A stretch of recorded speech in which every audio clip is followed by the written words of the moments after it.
Welcome back, viewers. You're watching WION World is One. This is World DNA, the show that gets you ahead of the rest. I'm Shivan Chandra. And I'm Kripa, and on the show, US President Donald Trump has claimed that Israel and Hezbollah have agreed to halt hostilities, while also asserting that negotiations with Iran are continuing at a rapid pace. However, signs of strain appear to be emerging between Trump and Israeli Prime Minister Benjamin Netanyahu, and according to a report by Axios, Trump reportedly lashed out at Netanyahu during a phone call, calling him crazy and accusing him of taking actions that could jeopardize ongoing US-Iran diplomacy. Well, also on World DNA, we are going to take a look at the Russia-Ukraine developments. Multiple explosions have rocked the Ukrainian capital Kiev, with Russian President Vladimir Putin warning that Ukraine had, quote-unquote, opened a new page in a series of crimes with its strikes.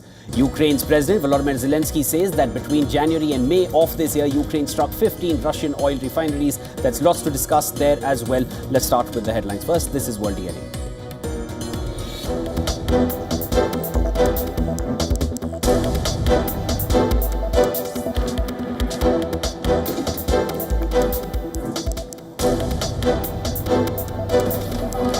Ukrainian drone strike hits Russia's Kursk region, killing one civilian in Shekino.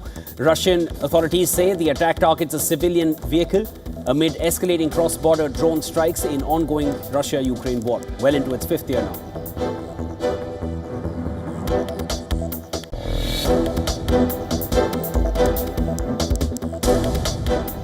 US President Donald Trump reportedly lashes out at Netanyahu during a call over Israel's escalation in Lebanon. Report claims US President called Israeli Prime Minister crazy and accused him of ingratitude while opposing Israel's planned strike on Beirut.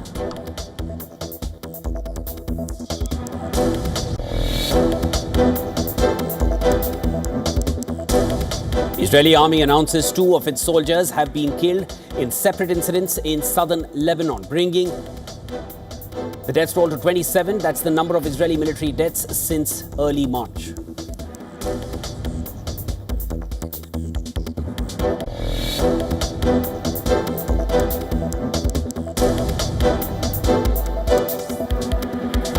Trump says talks with Iran are moving at a rapid pace after Tehran reportedly suspends dialogue with mediators over Israel's offensive in Lebanon and threatens to widen war by keeping Hormuz Strait blocked and activating other pressure points.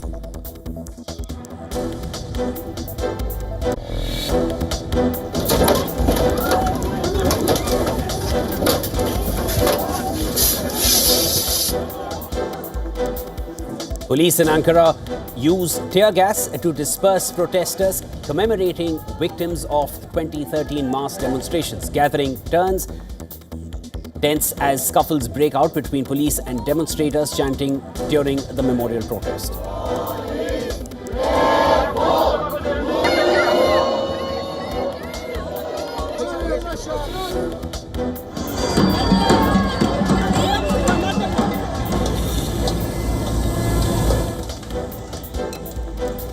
Protesters in Santiago rally against President Jose Antonio Costa shortly after his first State of Nation address.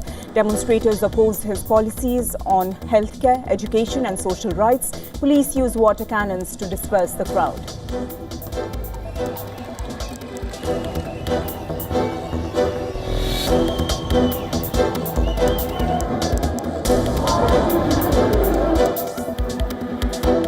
Thousands protested in Albania's capital against a luxury resort project linked to Trump's son-in-law Jared Kushner. Demonstrators opposed the project, chanting slogans defending Albanian land and environmental protection.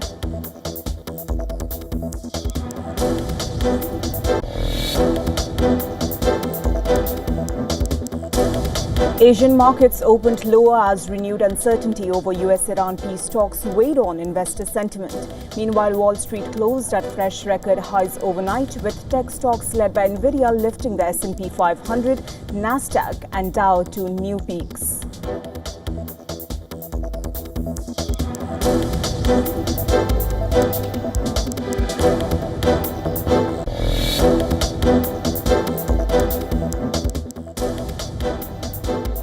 World number one, Aryna Sabalenka, defeats Naomi Osaka 7-5, 6-3 in the French Open last 16 to reach the quarterfinals. She will next face Diana Schneider, who beat Madison Keys in 3 sets.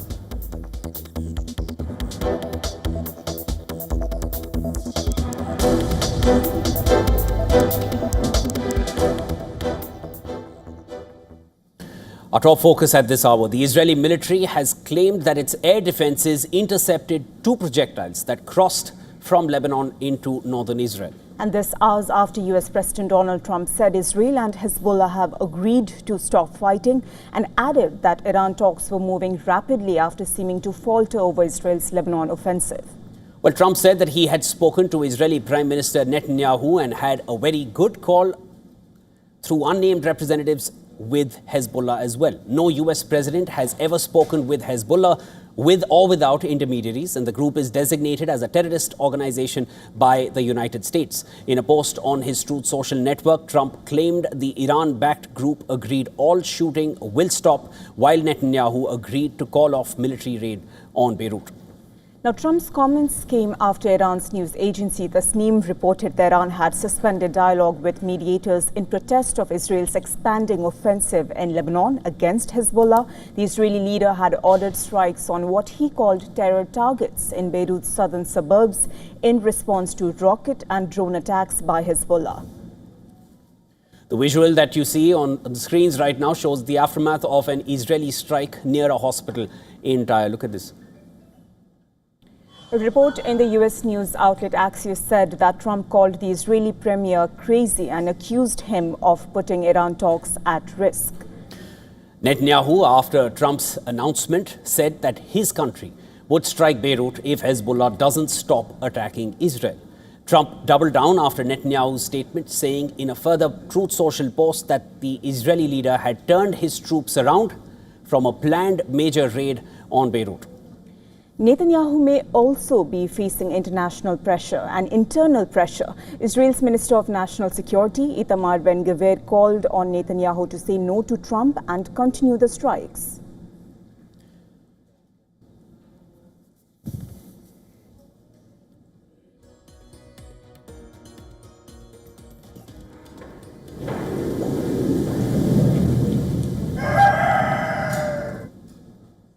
All right, to discuss more on this, we're now being joined by Trita Parsi from Washington, D.C., co-founder of the Quincy Institute and Substack author. Mr. Parsi, absolute pleasure having you here with us on World DNA. I believe this is our first interaction. Let's get your views on this very quickly. April 8th, that's when the ceasefire was announced. Lebanon was very much mentioned by the mediators when the ceasefire was to come in effect, but we saw that the fighting in Lebanon never stopped, and eventually the US switched its stance that Lebanon wasn't part of that deal between US and Iran. Then the ceasefire comes into effect on the 17th of April between Israel and Hezbollah in Lebanon. Fighting still never stops. Trump even said, and this is quote unquote, saying Israel is prohibited from carrying out those attacks on Lebanon. The fighting still doesn't stop. Now we are hearing that in spite of the fact that the ceasefire is in place, Trump saying that both sides have agreed to stop fighting. Is there a pause in the fight, or is this an admission that the ceasefire was never in effect? It's unclear whether Trump will succeed in pressuring Netanyahu into upholding and respecting the ceasefire. Of course, Hezbollah would have to do the same thing. But what is at the heart of this is that the Iranians insist that any end to the fighting, end to the war between the US and Iran also has to be accompanied by a regional ceasefire in which the Israelis cease their attacks on Lebanon, on Gaza, and other places.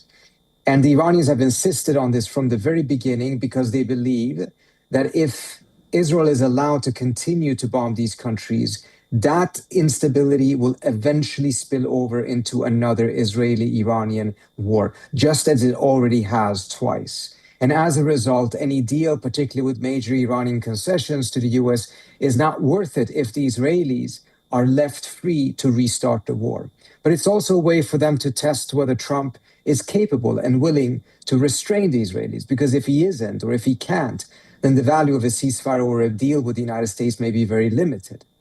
And this is what Trump is at this point trying to do. He's trying to pressure the Israelis to respect the ceasefire in order for him to be able to strike a deal with the Iranians. And now we see that the Israelis are doing quite a lot in order to defy Trump. And the ball is in many ways back in Trump's court. Is he going to put real and sustained pressure on Netanyahu to cease his destabilizing activities in the region in order for Trump to be able to end the war with Iran?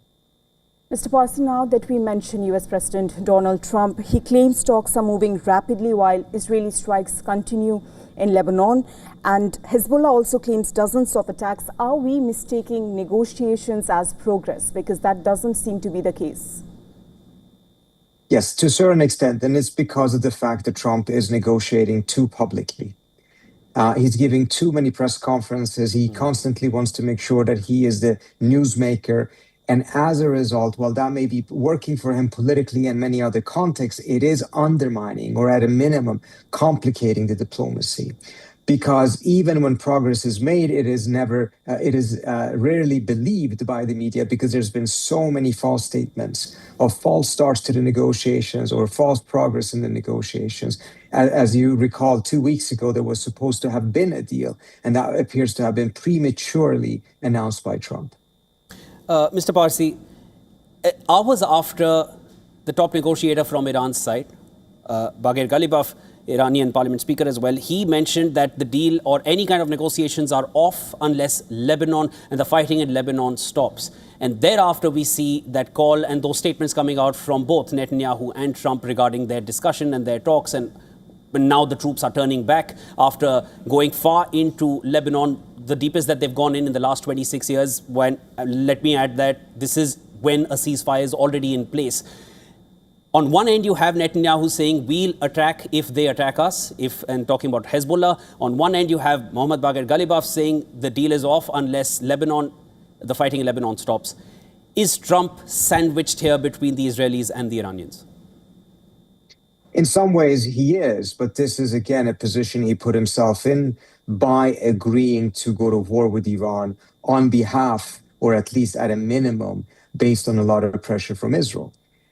By doing so, he put himself in a position in which all of his options will be ranging from bad to worse. Had he not started this war, he would not have been put in this compromised position as he is right now. But at the end of the day, Trump is the president of the United States. He has to make a decision that is based on the U.S.'s best interest.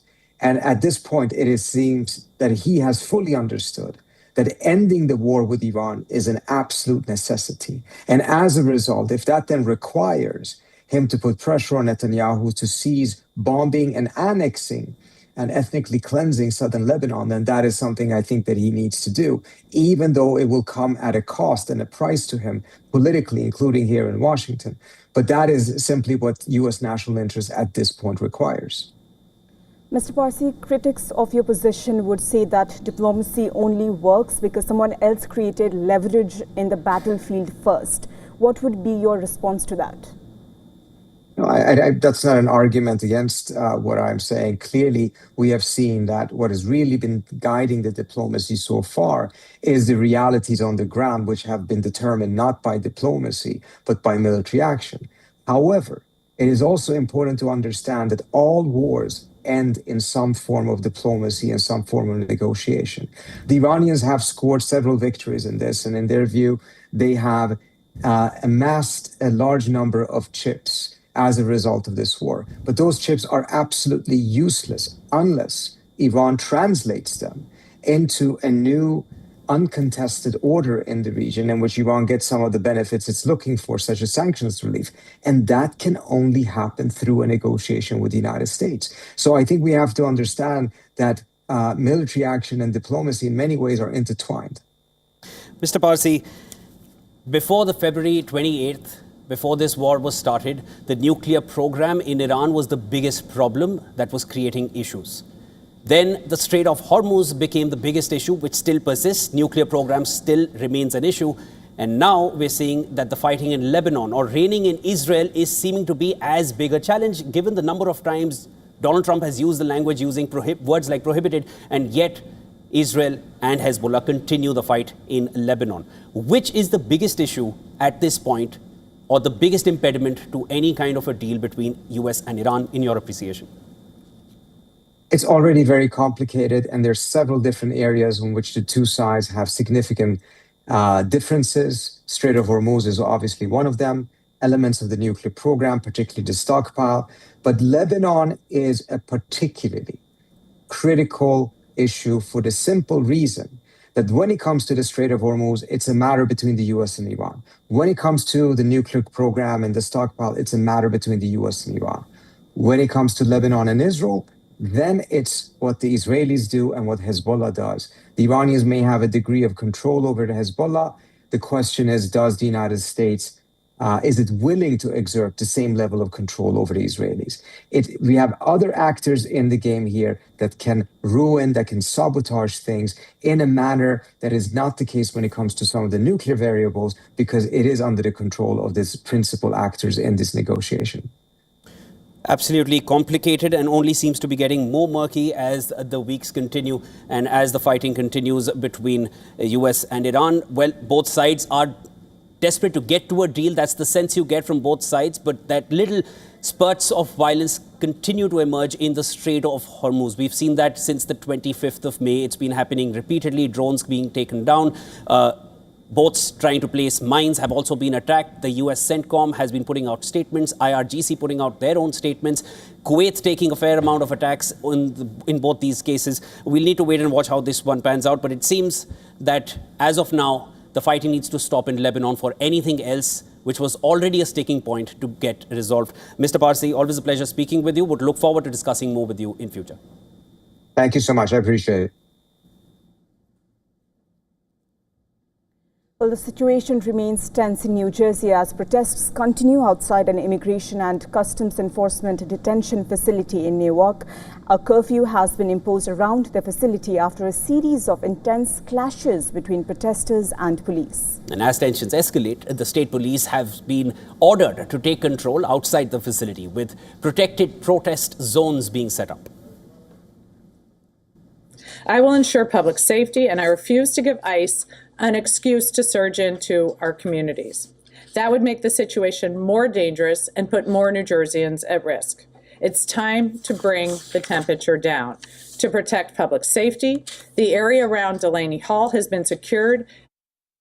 Shut down Delaney Hall! Shut down Delaney Hall! People united will never be defeated! People united! This comes following another night of standoffs between protesters and federal agents outside Delaney Hall, a 1,000-bed facility whose detainees went on a labor and hunger strike over what they called inhumane conditions and to demand their release.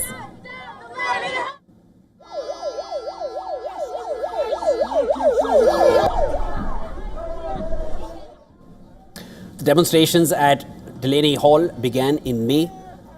This was after detainees inside launched a hunger strike over poor living conditions. U.S. Homeland Security Secretary denied the allegations, saying that detainees are provided with adequate calories and sanitation, adding that it isn't a Holiday Inn.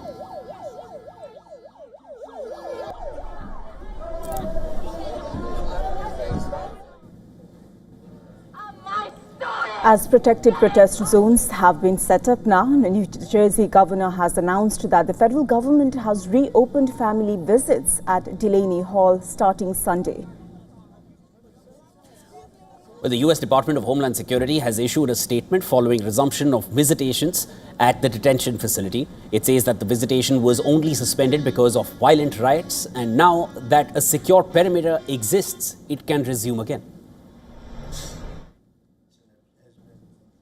New Jersey authorities and the Trump administration are already locked in legal disputes over anti-immigration measures. The U.S. government is attempting to block an attempt by Sherrill to prevent federal agents from operating with their faces concealed in the state. Immigration and Customs Enforcement, ICE, detains immigrants in its network of facilities across the U.S. while the cases of those detained play out in courts. ICE detention centers have been repeatedly criticized for harsh conditions.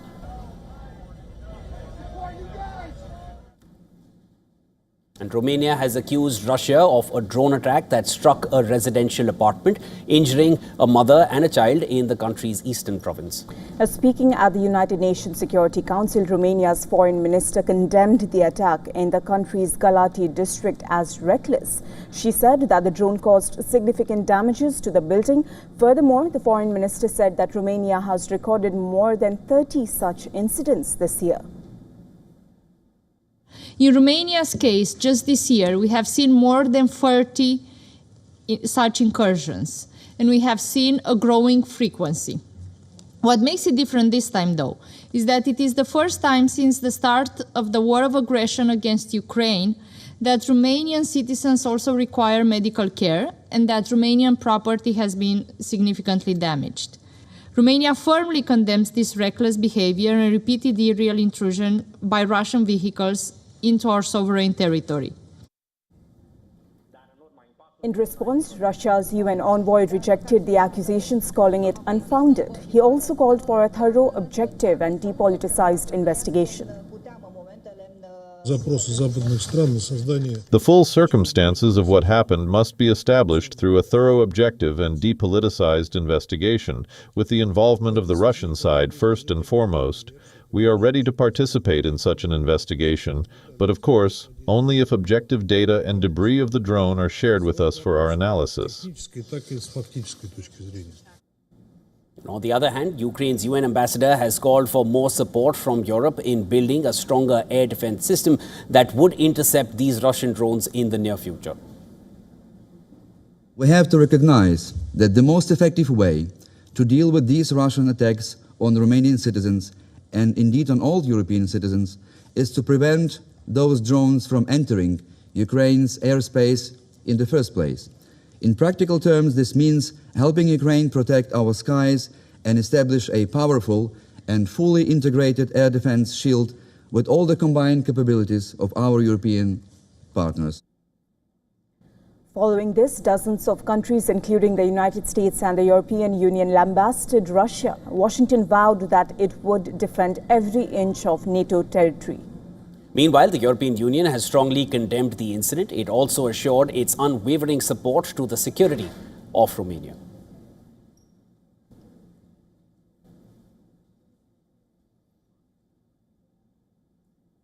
Now, artificial intelligence is reshaping workplaces across America.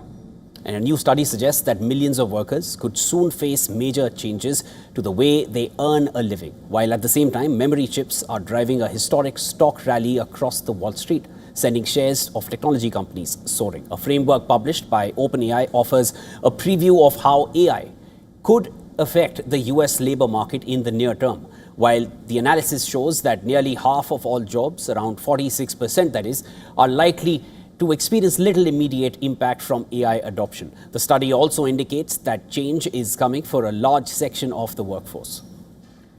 Around 24% of jobs could undergo significant reorganization as AI takes over certain tasks while workers shift their focus to others.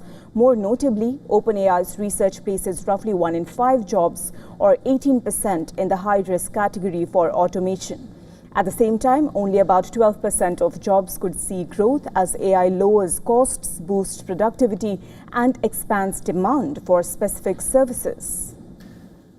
Well, the report stresses that AI exposure does not automatically mean job losses. Instead, outcomes depend on factors such as the continued need for human involvement and whether rising demand can offset efficiency-driven reductions in labor requirements. The findings suggest that AI is more likely to transform job responsibilities and workflows than eliminate entire professions overnight.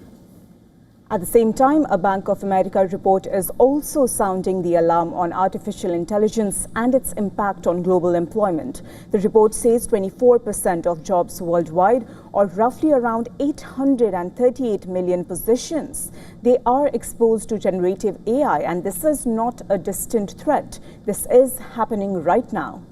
According to the report, high-income countries face the greatest risk. Around 33% of their workforce is exposed, and for around 6% of roles, the exposure is at its highest level. By contrast, low-income countries face far less disruption. Their exposure sits at 11%, roughly one-third of what wealthier nations are seeing. Even as workers and countries weigh the risks, investors are betting heavily on AI's future. According to Dow Jones market data, chip stocks helped drive the S&P 500 up 16% across April and May. A two-month rally matched reportedly only 4 other times since 1950. Analysts at Goldman Sachs have reportedly raised their year-end target for the index to 8,000 from 7,600, even citing strong earnings and growing demand for AI infrastructure.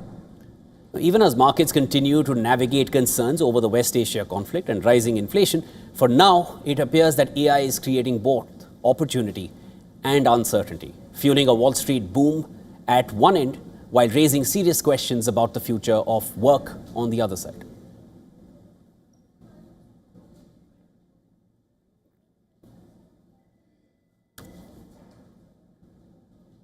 Now, before we wrap up this segment of our bulletin, here's a quick look at the images drawing our attention around the world. Leaving you with these images, but we'll be right back after a short break here at World DNA with Nikripa and Shivan.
In West Asia, every move shifts the world's balance. Wars, ceasefires, alliances, power never stands still. From Tehran to Tel Aviv, from Damascus to Doha, the West Asia Post cuts through the chaos to reveal the region that shapes the world. Because what happens in West Asia never stays in West Asia. This is the West Asia Post, the region's story, the world's impact.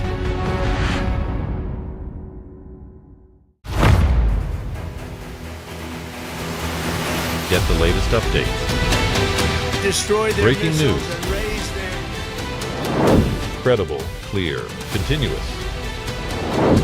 Experts across aisles. Diverse voices, one platform. WION World is one. From the bustling trading floors of Wall Street to the vibrant exchanges of Asian stock markets, WION breaks it down for you to make sense of what's happening. As we reveal the key factors behind events, strategic battles, and the game-changing business decisions that shape the world. We bring you all of this and more on World Business Watch.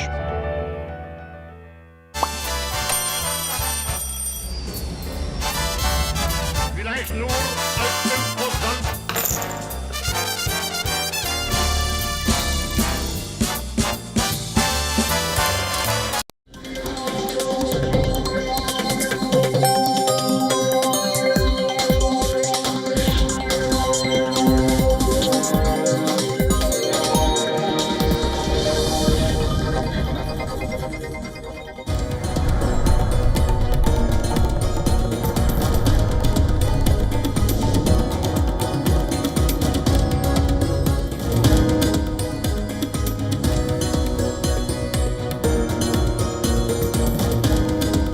Welcome back, viewers. You're watching World DNA with Kripa. I'm Shivan. Lots more to discuss. Thanks so much for staying with us. Let's start with the headlines.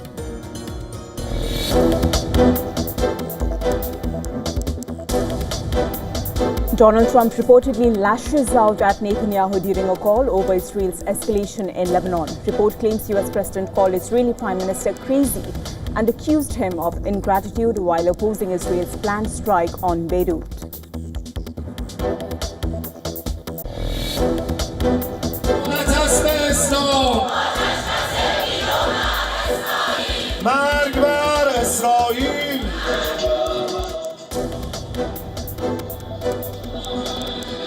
Iranians gather in Tehran in support for Lebanon, just as Donald Trump announces the plan to halt attacks between Israel and Hezbollah, waving flags of Iran and Hezbollah. The demonstrators say they would stand with Lebanon as it is the interest of Iran.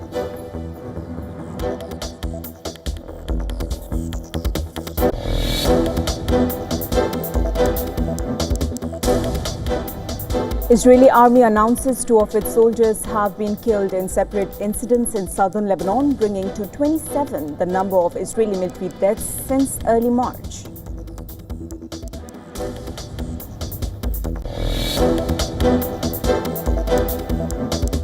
U.S. The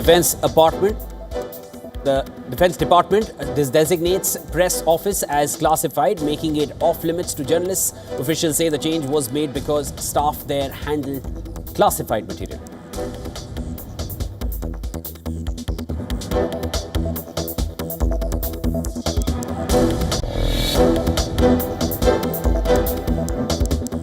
Ukrainian drone strike hits Russia's Kursk region, killing 1 civilian in Chechino.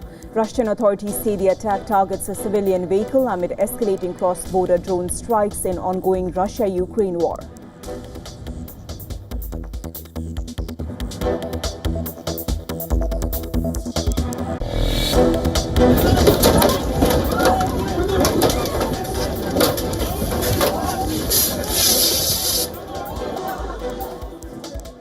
Police in Ankara used tear gas to disperse protesters commemorating victims of the 2013 mass demonstrations. Gathering turns tense as scuffles break out between police and demonstrators chanting during the memorial protest.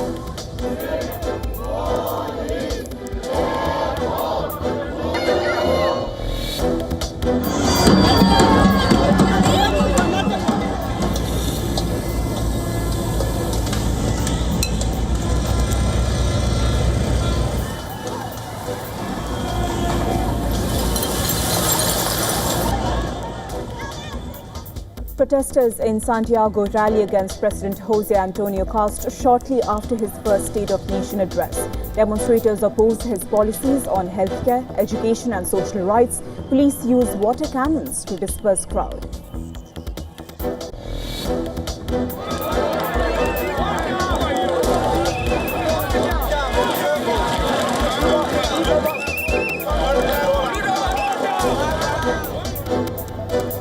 Hundreds of people in Kenya's Nanyuki protest the planned US Ebola quarantine facility at a nearby military base, blocking roads and burning tires. Unrest follows a high court order temporarily suspending the plan.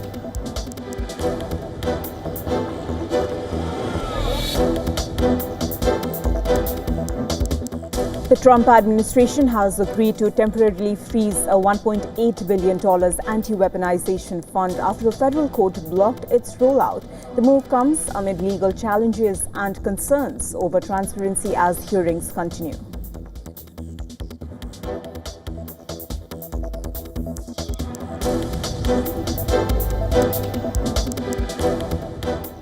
A 19-year-old cybersecurity researcher has sparked controversy over the security of India's Central Board of Secondary Education's new digital marking platform. Nisarga Adhikari, a self-taught programmer from West Bengal, claims to have identified 6 high-severity vulnerabilities that gave him access to CBSE's on-screen marking system, even known as OSM. Now, the OSM is a digital evaluation system. It was introduced by the CBSE for Class 12 board exams. It dispenses with physical answer sheets and allows evaluators to access scanned copies on a secure portal. The platform has to handle millions of answer papers. According to reports, Adhikari claimed to have discovered a so-called master password written directly into the website's publicly visible code, and that single key, Adhikari claims, allowed him to bypass security checks and log in as an examiner. This, he says, allowed him access to the sheets which he could have downloaded and even graded. Adhikari says he reported the vulnerabilities along with supporting documentation and screen recordings to India's Computer Emergency Response Team, CERT-in February this year. Well, the ethical hacker who recently completed Class 12th says he published his findings after most of the vulnerabilities remained unpatched for months. CBSE initially refuted the claims and then maintained that the portal shown in viral posts was a testing platform containing sample data and not the live system used for evaluation. Adhikari subsequently posted demonstration videos that he says showed access to several on-mark related domains. The board later acknowledged security vulnerabilities, and in the OMS portal, CBSE says the vulnerabilities have been contained but has not directly addressed the exposure claims. Meanwhile, the Indian government has asked for an official review.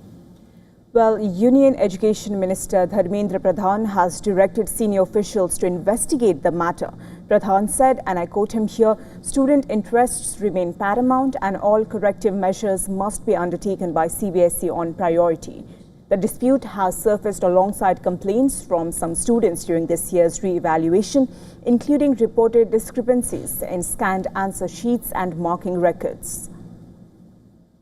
A parliamentary panel has summoned senior officials from the Union Education Ministry and the Central Board of Secondary Education for a meeting today to review the implementation of the OMS system in Class 12 board exams and the issues faced by students during the post-result process.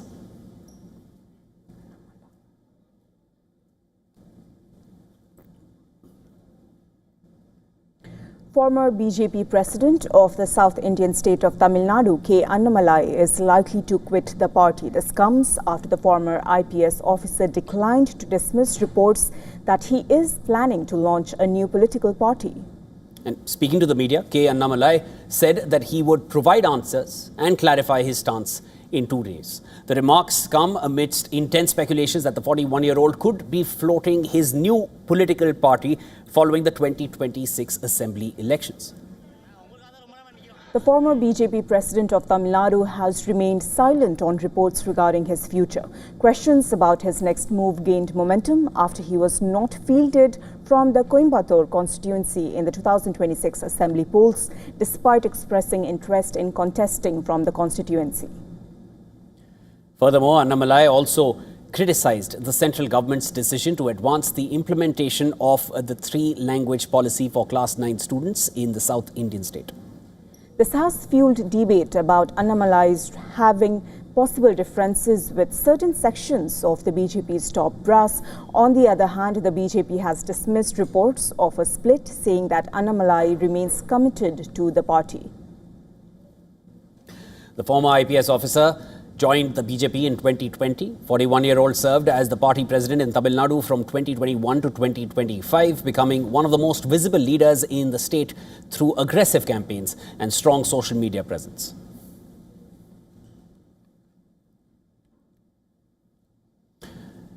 And the Karnataka CM designate D.K. Shivakumar and outgoing Chief Minister Siddaramaiah are in Delhi to meet the Congress High Command.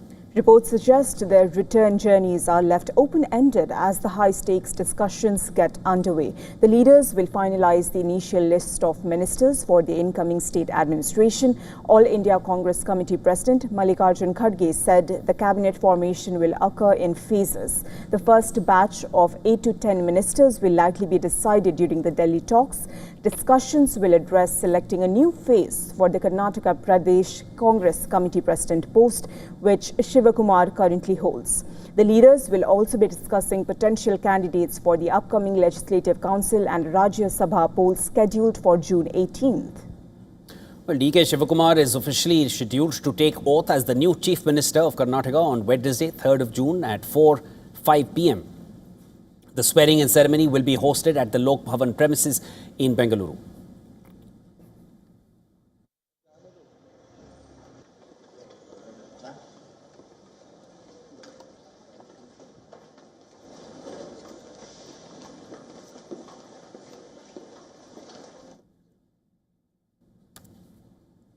Well, climbing the world's highest peak is a matter of prestige. 73 years ago, Tenzing Norgay and Edmund Hillary created history by becoming the first persons to summit Mount Everest.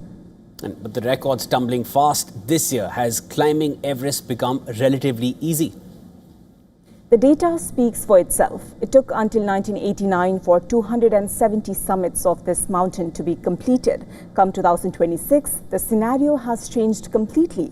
On May 20, 274 climbers reached Everest, creating a new record for a single day. The previous record dates back to May 2, 2019, when 223 climbers scaled Everest, and as per reports, a record 1,008 climbers successfully summited Everest during the 2026 spring season. This is not all. Nepal issued its highest number of permits to foreign climbers this season. This comes even as the permit costs $15,000 each. My sixth time reaching the summit of Mount Everest. Compared to my previous summits, this experience was completely different because there was much heavier traffic this time. On May 20th, alone, 274 climbers summited Everest, according to the official list that came out. However, this was unimaginable a few decades ago. For instance, in May 1996, tragedy struck as 8 persons lost their lives in a span of 24 hours after being stranded on Everest due to a powerful and unexpected storm. As per the Himalayan database, though, the death rate has now decreased to less than 1%. Reports indicate that over 7,560 persons have made it to the top.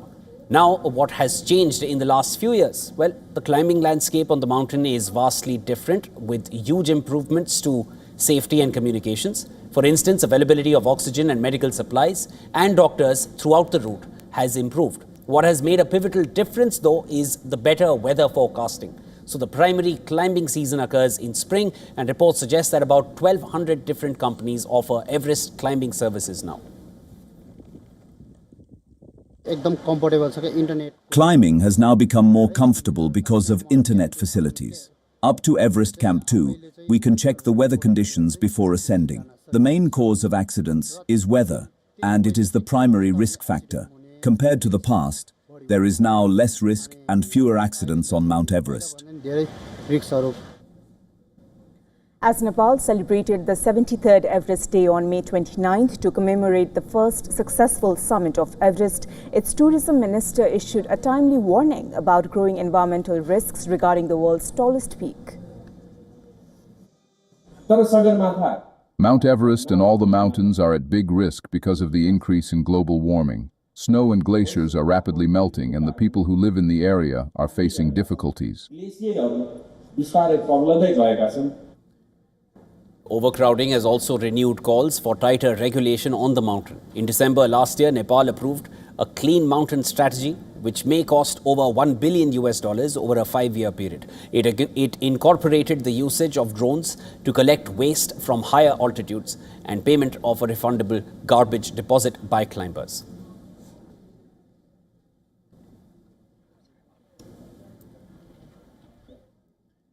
Ukrainian capital Kiev has come under a fresh wave of Russian missile attacks. Well, this with multiple explosions reported across the city. Kiev's mayor confirmed 4 people were wounded in the strikes, which also knocked out power in several districts. Fires broke out in multiple areas as air defense systems engaged incoming missiles. Well, residents scrambled to underground shelters carrying essential belongings and blankets as thick smoke billowed from central Kiev following the strikes. According to Kiev's city military administration, Russian forces launched ballistic missiles in the attack. Meanwhile, in eastern Ukraine, Russian strikes killed 4 people and wounded at least 16 others. In Kharkiv, 8 people were injured in the Slobitsky district. Russian President Vladimir Putin accused Kyiv of committing what he called crimes against children after Ukrainian drone strikes on Russian-held towns in Luhansk and Kherson. Well, the drone strike in Starobilsk killed 21 people, while another in Henichesk killed 1 child and injured 11. Putin vowed accountability and summoned top investigators to pursue those responsible. All of them must receive the punishment they deserve, and it will be inevitable. It looks like it was done consciously committing the most serious crimes against children and teenagers at the Teachers' College in Starobilsk and now in Henichesk. The Kiev leadership has decided to open a new page in the series of their crimes, add a new attribute of the conflict itself. Well, it is their own choice. Meanwhile, Ukrainian President Volodymyr Zelensky claimed that Ukrainian forces had significantly disrupted Russia's energy infrastructure. He said Ukrainian forces struck 15 Russian oil refineries between January and May, knocking nearly 40% of Russia's refining capacity offline. Kirill Budanov, the head of Ukraine's presidential office, said that he believes reaching an agreement to end the war before winter remains a realistic objective. Budanov also confirmed that preparations are underway for a visit by a United States delegation to both Kiev and Moscow in the near future.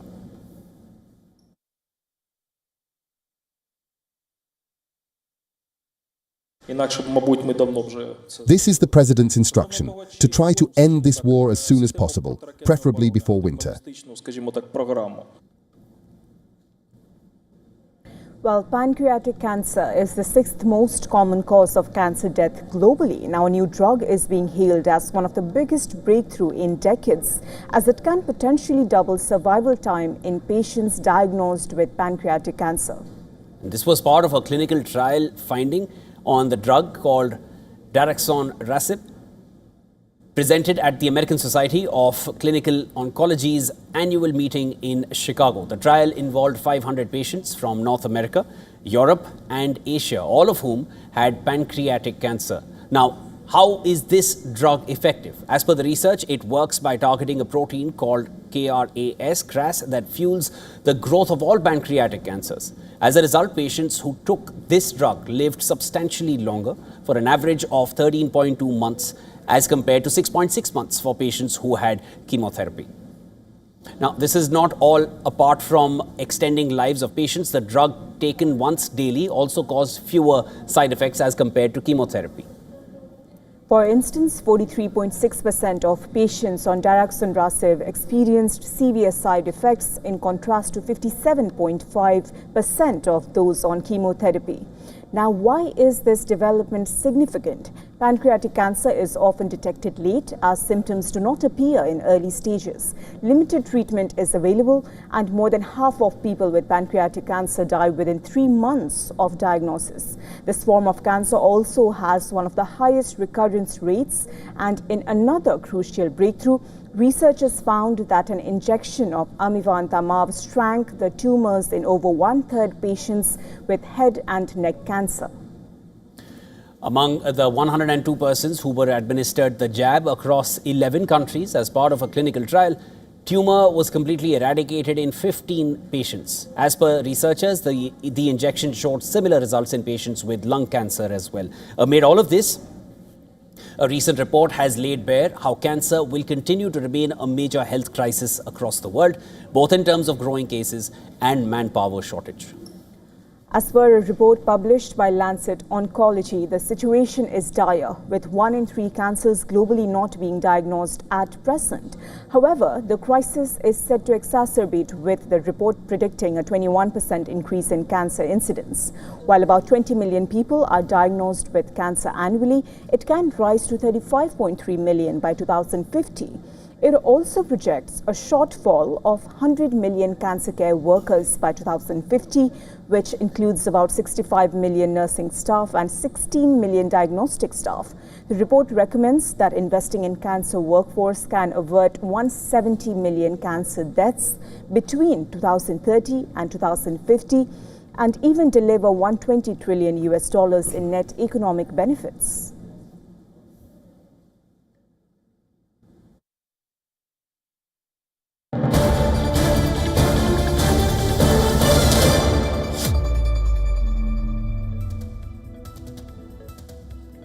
Breaking news coming in, viewers. The Central Board of Secondary Education, CBSE, has opened the portal for verification of marks and re-evaluation of Class 12 board examination results. CBSE is under scrutiny for its digital evaluation system known as on-screen marking. Candidates who want to apply for the re-evaluation process and verification, they can find the direct link to do it on the official website of CBSE. In a post on X, CBSE urged students to carefully watch the instructional video available on the portal before submitting applications. Under the on-screen marking system, students still write exams in physical answer books, but those scripts are scanned and evaluated digitally by the evaluators. The transition, however, has not been without controversy. We've reported on this consistently on WION. Students seeking verification of their marks have reported blurred scans, they've reported missing pages, and even instances where another student's answer sheet was reportedly displayed. Many have also complained about portal glitches and difficulties accessing post-result services.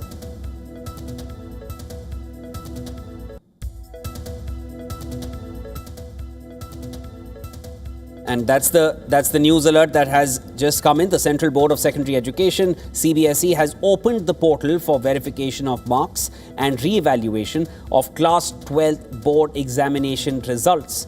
CBSE is under scrutiny for its digital evaluation system known as on-screen marking, OSM. But what we're informing you right now is that the portal for verification of marks and re-evaluation for Class 12 board examinations has been opened.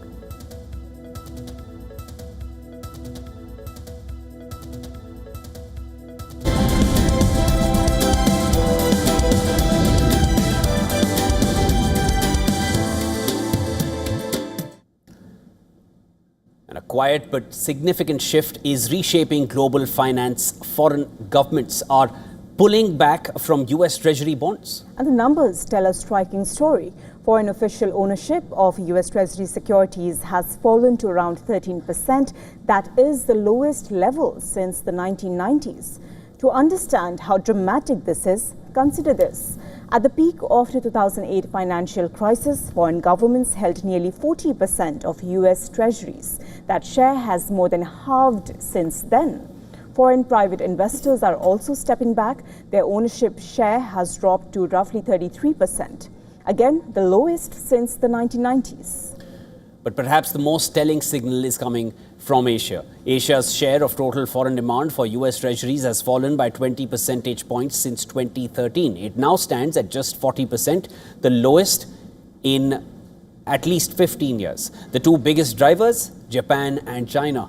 Both nations have been quietly but steadily reducing their treasury holdings.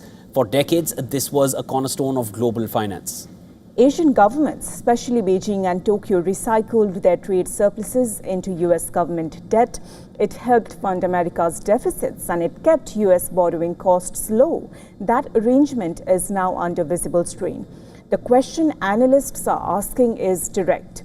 Is the era of Eastern governments quietly financing US spending coming to an end? There is no single dramatic moment here, no crisis, no announcement, just a slow, steady retreat across years, across governments and across continents.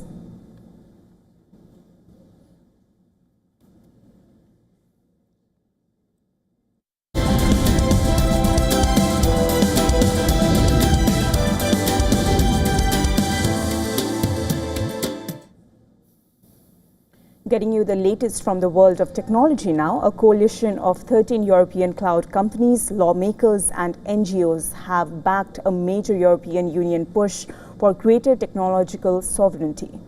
As the European Commission prepares to unveil new measures aimed at reducing dependence on US technology firms, the move by the coalition comes ahead of the Commission's expected tech sovereignty package, which is due to be unveiled this week. The measures under the tech sovereignty package, they are expected to ensure European companies rather than US rivals.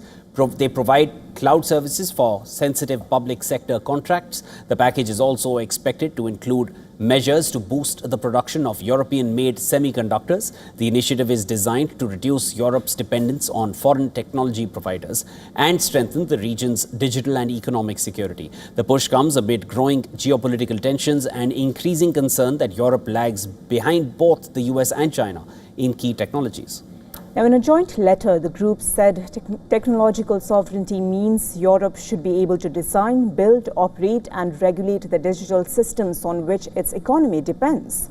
Signatories include French cloud provider OVH Cloud, Germany's Nextcloud, Swiss privacy software company Proton, browser firm Ecosia, as well as social media platforms and quantum technology companies from across Europe. The group said their message is simple: to build European, buy European, and protect European technology.